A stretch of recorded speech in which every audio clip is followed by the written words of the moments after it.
साथियों, स्वागत है अपने चैनल हाई मोटिवेट में। साथियों, आज हम दिल्ली सल्तनत का पहला टॉपिक गुलाम वंश स्टार्ट करने वाले हैं। इससे पहले हम 3 टॉपिक कर चुके हैं। आज का जो हमारा टॉपिक है वो गुलाम वंश है। गुलाम वंश को देखेंगे। गुलाम वंश की स्थापना कुतुबुद्दीन ऐबक ने 1206 ईस्वी में की थी। कुतुबुद्दीन ऐबक था वो गौरी का गुलाम था। गुलामों को फारसी में बंदगाह कहा जाता। इन्हें सैनिक सेवा के लिए खरीदा जाता था। ठीक है। कुतुबुद्दीन ऐबक ने अपना राज्याभिषेक यानी कि 24 जून 1206 ईस्वी को किया था। ठीक है। कुतुबुद्दीन ऐबक ने क्या किया कि अपनी राजधानी को इसने लाहौर में बनाया था। कुतुबुद्दीन ऐबक ने अपनी राजधानी को लाहौर में बनाया था। कुतुब मीनार की जो नींव थी वो कुतुबुद्दीन ऐबक ने डाली थी, जो दिल्ली के अंदर है। ठीक है।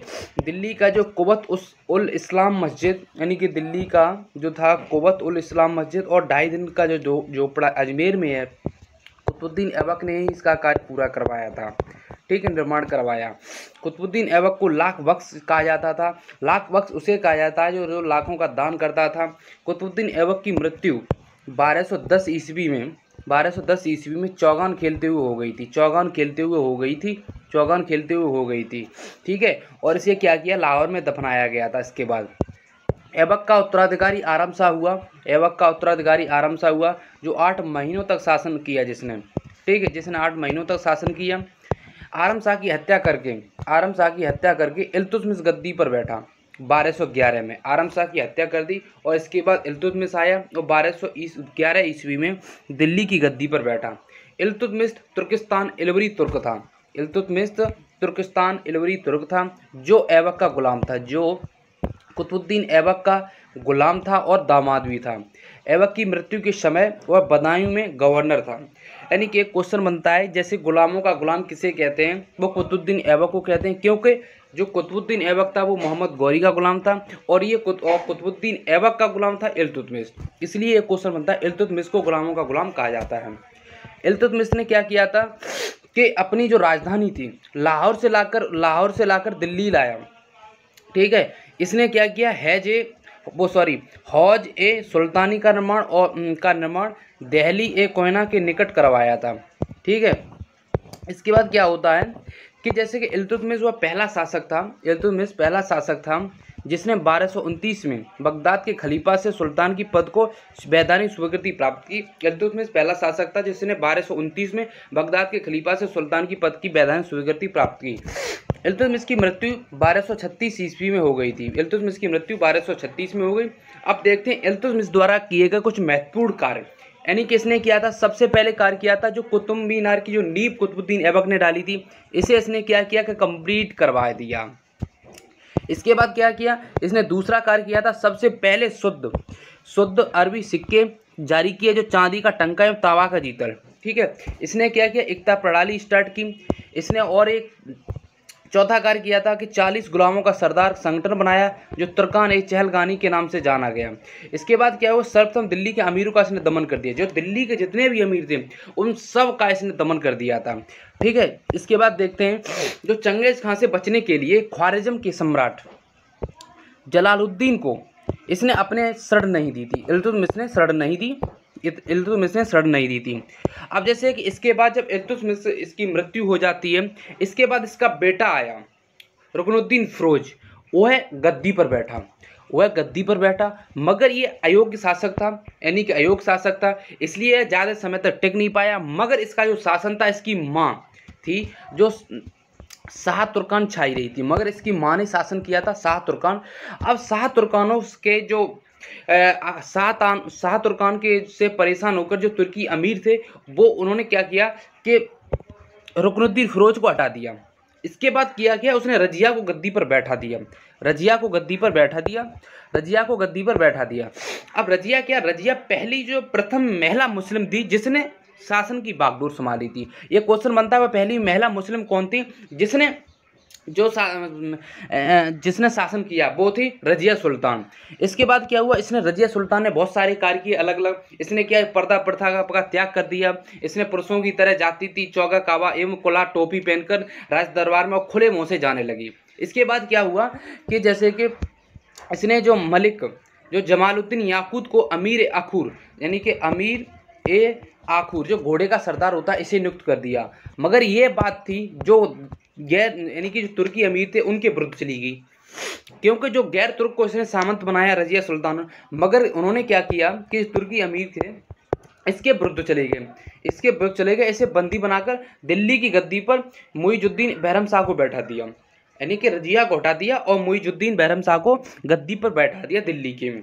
मगर आपको बता दूं कि रजिया सुल्तान की शादी अल्तुनिया के साथ हुई थी। इसने क्या किया कि शादी करने के बाद उसने पुनः गद्दी प्राप्त करने का प्रयास किया, मगर ये असफल रही, यानी कि गद्दी इसने प्राप्त नहीं कर पाई दोबारा। इसके बाद क्या होता है कि 13 अक्टूबर 1240 ईस्वी में, यानी कि 1240 ईस्वी में डाकुओं के द्वारा कैथल के पास कर दी गई, यानी कि इसे 1240 में यानी कि बंदी बना लिया और जो कैथल में इसकी मृत्यु कर दी गई। ठीक है, अब इसके बाद क्या होता है कि बहरम शाह को बंदी बनाकर उसकी हत्या 1242 में कर दी गई। जो गद्दी पर बैठा इसे भी बंदी बना लिया और 1242 ईस्वी में इसकी हत्या कर दी गई। ठीक है, इसके बाद क्या होता है, बहरम शाह के बाद दिल्ली का सुल्तान यानी कि अलाउद्दीन मसूद शाह 1242 में बना। इसके बाद जब बहरम शाह को बंदी बना लिया, इसके बाद क्या होता है कि दिल्ली का नया सुल्तान आया, उसका नाम था अलाउद्दीन मसूद शाह, जो 1242 ईस्वी में बना। इसका भी एक होता है, इसमें भाई बलबन जी आ गए। बलबन जी ने क्या किया, एक षड्यंत्र रच दिया, यानी कि जब वो 1242 में गद्दी पर बैठा, फिर 1246 ईस्वी में आके इन्होंने क्या किया, बलबन जी ने एक षड्यंत्र रचा। 1246 में अलाउद्दीन मसूद शाह को सुल्तान के पद से हटाकर नासिरुद्दीन महमूद को सुल्तान बना दिया। भैया खेला है वो, जहाँ पे खेला कैसे है कि 1246 में जब बलबन ने षड्यंत्र रचा और अलाउद्दीन मसूद शाह को हटाया और नासिरुद्दीन महमूद को सुल्तान बना दिया। नासिरुद्दीन महमूद ऐसा सुल्तान था जो टोपी सीकर अपना जीवन निर्वाह करता था, यानी कि टोपी सीकर अपनाकर अपना जीवन निर्वाह करता था। इसके बाद होता क्या है कि बलबन ने अपनी पुत्री का जो बलबन था जिसने षड्यंत्र रचा था 1240 में उसे गद्दी पर बैठाने के लिए, इसने क्या किया कि अपनी बेटी का विवाह नासिरुद्दीन महमूद के साथ कर दिया। ठीक है, बलबन का वास्तविक नाम था वहाउद्दीन था, वह इल्तुतमिश का गुलाम था। जो बलबन था जो इल्तुतमिश का गुलाम था, उसका वास्तविक नाम वहाउद्दीन था। इसने क्या किया कि तुर्कान चहलगानी का विनाश बलबन ने ही किया है, तुर्कान चहलगानी का जो विनाश कर दिया बलबन ने किया। ठीक है, बलबन ने क्या किया, 1266 ईस्वी में गयासुद्दीन बलबन के नाम से दिल्ली की गद्दी पर बैठा। इसने क्या किया कि 1266 ईस्वी में ये क्या हुआ, ये दिल्ली की गद्दी पर बैठा।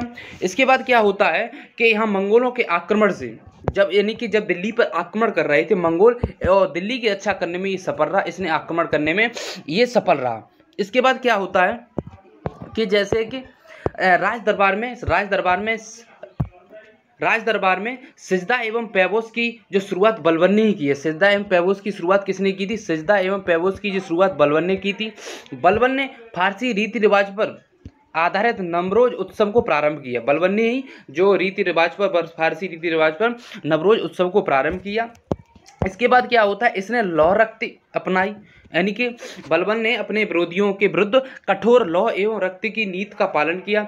इसके बाद क्या होता है, जो इसका दामाद था यानी कि नासिरुद्दीन महमूद, इसने एक उपाधि दे दी, उसे उलूग खां की उपाधि दे दी। बलबन का दामाद था जिसने अपनी बेटी का विवाह किया था, जिसके साथ उसने क्या किया, जिसने षड्यंत्र रचा था इसे बैठाने के लिए 1246 में, और इसे एक उपाधि दी उलूग खां की। इसके बाद क्या होता है कि बलबन के दरबार में जो एक प्रसिद्ध जो फारसी कवि थे अमीर खुसरो और अमीर हसन रहते थे। ठीक है, अमीर खुसरो और अमीर हसन रहते थे। जैसे गुलाम वंश का अंतिम शासक कौन था, वो शामुद्दीन कैमूस था। गुलाम वंश का अंतिम शासक शामुद्दीन कैमूस था। तो दोस्तों ये हमारी जो आज गुलाम वंश टॉपिक हमने कंप्लीट किया है। इसके बाद हमारा जो नेक्स्ट टॉपिक होगा वो खिलजी वंश होगा। जो खिलजी वंश 1290 से 1320 तक चला था, और जो हमारा गुलाम वंश है ये हमारा 1206 से लेके 1290 ईस्वी तक चला था। साथियों इस चैनल पे यह वीडियो ऐसी आती रहेंगी टॉपिक वाइज, और हमारे कुछ वीडियो आएंगी जो टॉप 100 के क्वेश्चन की होंगी। इसलिए चैनल को सब्सक्राइब कर लीजिए, जैसे कि कोई भी नई वीडियो आती है वो आपको पता चल जाए। धन्यवाद।